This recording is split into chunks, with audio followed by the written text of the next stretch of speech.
Welcome back. As you can see, we've been joined by the lovely Simon Cowell.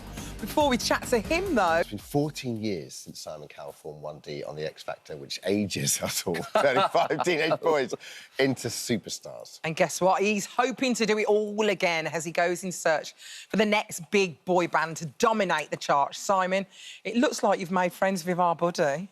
I know. If it was lovely, a dog band, I mean, he'd be...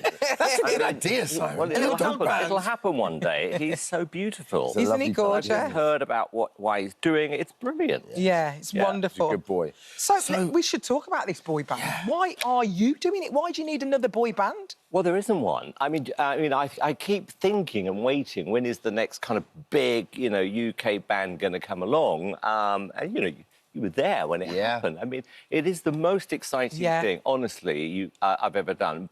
Bands, boy bands, girl bands, when it works, it's brilliant. However, it's very rare that they form themselves. So going back to Spice Girls, somebody had the idea. And I've done a lot of bands over the years where you just put really talented people together and, hope it works. And since there hasn't been one, I thought, I'm just going to do it. I really want to do it again. But I've done it in a very different way, which is we just don't know who's going to turn up until it happens. So you're just rocking up to a city, and whoever turns up is who you see. It was like sending out a party invitation and not having a clue if anyone's going to turn up. So, I kind of, mentally went, OK, you know what? If I see one person in Liverpool, that's enough in terms of, what I'm looking for. And we saw about 250 people over 2 days, which, is a lot of people. A lot. And we managed to see everyone. And what's the format? Do they just come and sing and that's it?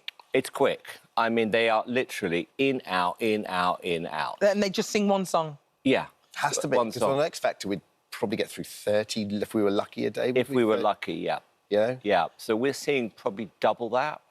And, we had to, in the end, because we had so many people at one point, because they were just coming through, because we just said turn up whenever you want. So that morning, I'm calling everyone saying, what's it like? And they went, oh, it's quiet to begin with. I'm like, oh, God. And then suddenly I started getting some messages through somebody who was with me saying, get here quick, ! And I thought, that's a good sign. And then I got another one. And then it was just the minute you find that first person who you think is the person you're looking for, I mean, you know what it's like. It's the best feeling in the world. I mean, it's one thing to find the talent, but it's another thing for that talent to get on with each other. How are you going to ensure that they get on? Well, I'm doing something in the middle stages because this isn't like a format as such, There is no... there was a beginning, obviously. I have no idea where this is going to end because until we find the band, that's sort of it. But there is something I'm going to do in the middle with all of them I've never done before, which I'll tell you about later. I think you're going to put them in a house together or something so they live together. Well, it's kind of close to that, but something different, which I've never done before. But for me, well, you know that. I think 1D, it was always about friendship. Spice Girls was always about friendship. And also the determination, to be successful. And, what was so interesting, what was happening on the day was how they were making friends. Because a lot of these kids, they haven't got out of their house, to ever sing before. They're like singing, in their bedrooms. So suddenly it's like, oh, my God, there's people around me. What do I do? And they were making friends. And it was just... Even if they didn't get in the band, I felt it was a positive experience. It was a good day. Do you feel it brings out the best in you? Because, like, at your heart, you're an A&R guy, right? And I remember when we did X Factor, the band, that last series, actually, it was one of my favourites because you didn't have time to think almost. You had to go, you had to go with your instinct. And is it like this here? So, you're just making... you're making your calls pretty quick. It's about luck sometimes, Dermot. I mean, when we did that show, it wasn't like, oh, my God, I found the one. Yeah. And that is it. You've got to find the one. And this did happen with one particular boy where I thought, and I could tell by the energy around, this boy is special. I mean, seriously, seriously good. Yeah. Having said that, second time around, you never know. Because, I mean, when you put 1D together, that was still a huge punt, wasn't it? Yeah. It No was one a knew. punt. Yeah. I mean, they had, I think, a couple of weeks, or roughly 2 weeks. Yeah, not long. Where they were smart is that they lived together. You know, they hung out. I think it's important. Yeah, and they got to know each other. So when they came to Spain, you remember what it was just have to like. remember You it. know, even when they walked up the beach, I'm thinking, there's something about this group. Yeah. Everyone's looking at them, and they're excited. And they sang this song, and I'm like, I'll keep my poker face on. And they walk around the corner. I jump out my chair. Thank you, God. Because we could all feel something. And feel the magic. For being honest with you, that's what I've missed, is doing that. Because, you know, like I said, I wish, but they don't form themselves. Well, that was my question, because you've done it. You've done it with the biggest boy band of all time, really. It's going to be so hard to replicate because it was such a moment in time. Social media happened at the same time. Yeah. The X Factor was such a huge show.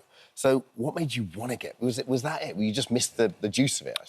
If I thought that they were dated now, or the records felt dated, you know, that would be a different conversation. But a couple of years ago, Eric, my son, he came in, because he's always trying to find me new records. Is So he? he comes, oh, That's yeah. great. So he comes running in. You want to tune, don't you? He comes running in and goes, oh, Dad, you've got to listen to this record. And he plays me a One Direction record. And I'm laughing. I went, he goes, why are you laughing? I said, oh, I love it. And he said, well, why are you laughing? I said, well, I know this band. He goes, no, you don't. I go, yes, I do. Did he think he discovered that? Well, sort of, yeah. And then, of course, you know, all of his friends are playing the One so records, cute. you know, because the records still sound great. they still sound and look, you know, if we got them together, which we weren't, but if we did and put their concert on sale now, it would be, of course, giant.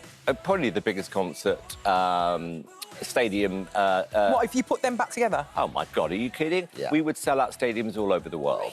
I don't think it's going to happen, but I'm just saying if they did. Do you have any regrets surrounding them at all? I wish I'd owned the name. What, One Direction? Yeah. Why did you not do that? I don't know. Classic him answer, by the way. So I was like, wish I owned the name so I could do some other stuff with the name, basically. What could you do with the Well, name? like Cartoons, ABBA, you know the ABBA thing, do whatever you Yeah. I'd do that. Oh, I get Yeah, it. and I wouldn't have to ask anyone. Oh, got ya. Yeah. Got ya. But Fair enough. other than that, no. I mean, some of my best memories of my career were around about that time. It Yeah. was just exciting. Really special, wasn't it? It was special. And, you know, when we saw 20 fans grow into 40 fans, and then suddenly 100, and then it went to 2,000, and the fans were kind of like really the ones who were making it work all over the world. I mean, and being part of that, it was thrilling. Yeah. Simon, there could be someone watching you right now who's very talented, Where are you? doesn't know literally I can see what to do. What would you say to them about applying for this show? Honestly, just do it. Because whether it's a yes, whether it's a no, you know this, part of being successful in entertainment is you've got to audition and you've got to experience what it's like to meet people. So whether, you know, like I said, I believe that everyone walked away thinking, I've learned something I didn't know before. And I was really actually very proud of everyone who did bother to turn up, because they were just walking in, you know? Yeah. And I'm like, well, good for you, because, you know, you gave it a go. Yeah. And a couple of the kids, you know, when we said, you're really good, they were like, really? Yeah, I'm like, yes. That's so Yeah. lovely. Great people with you as well. I mean, we run out of time. I have got a great... Camille. Oh, my God. We've got some of the brilliant. best songwriters of all time helping me out, and producers. So, yeah, it's a big deal. Best of luck, Oh, Simon. best of luck, Can I just darling. say, go to simonneedsyou.com. It's got all the details. Thank you, Simon.